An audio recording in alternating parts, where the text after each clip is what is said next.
महाराष्ट्राचा आवाज आपल्या हक्काचा। अंबरनाथच्या MIDC लोकनगरी रस्त्यावर भाजपच्या जिल्हा सचिवच्या गाडीने एका कारला जोरदार धडक दिली। रस्त्याच्या बाजूला उभ्या असलेल्या कारला जोरदार धडक दिल्याने कार रस्त्याच्या बाजूला कलंडली आहे। तर या अपघातात भाजप जिल्हा सचिवच्या गाडीचा चक्काचूर झालाय। भाजपच्या जिल्हा सचिवचा लोगो असलेल्या या कारमध्ये मद्याच्या बाटल्या आढळून आल्यात। ही कार भरधाव वेगाने येत होती, त्यावेळी चालकाचा गाडीवरील नियंत्रण सुटल्याने हा अपघात झाल्याचं बोललं जातंय। दरम्यान या गाडीमध्ये चालक मद्यधुंद अवस्थेत होता का याचा पोलीस तपास करत आहेत। यात 2 जण जखमी असल्याची प्राथमिक माहिती समोर येत आहे।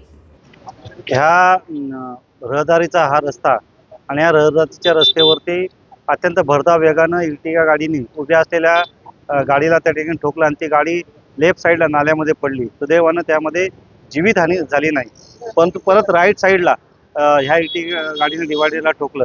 हा रहदारीचा रस्ता असून सुद्धा अत्यंत वेगामध्ये ह्या गाड्या या ठिकाणी येतात आणि ह्या येत असताना त्या गाडीमध्ये असणारे तीन तरुण साधारणतः त्या ठिकाणी असल्याचं दिसतंय आणि ते दारूच्या नशेत असल्यासारखं आम्हाला त्या ठिकाणी दिसलं आणि पोलिसांना त्वरित त्या ठिकाणी पोलिसांनी त्यांना पोलीस स्टेशनला घेऊन गेलेले आहे। आणि मला अंबरनाथ नगरपालिका प्रशासनाला सुद्धा या ठिकाणी विनंती करायची की या ठिकाणचा स्पीड जो आहे तो स्पीड आणि टर्न हा कंट्रोल करण्यासाठी या ठिकाणी स्पीड ब्रेकरची गरज त्या ठिकाणी आणि रोडचं जे एक्सपान्शन आहे, जो स्पॅनिंग व्हायला पाहिजे, रोड टर्नला स्पॅनिंग व्हायला पाहिजे, तो नसल्यामुळे सुद्धा या ठिकाणी बऱ्याचशा ड्रायव्हरचं चालकांचं गाडीवरचं नियंत्रण त्या ठिकाणी सुटून अनेक अपघात या ठिकाणी ह्याच्यापूर्वी सुद्धा झालेले आहेत।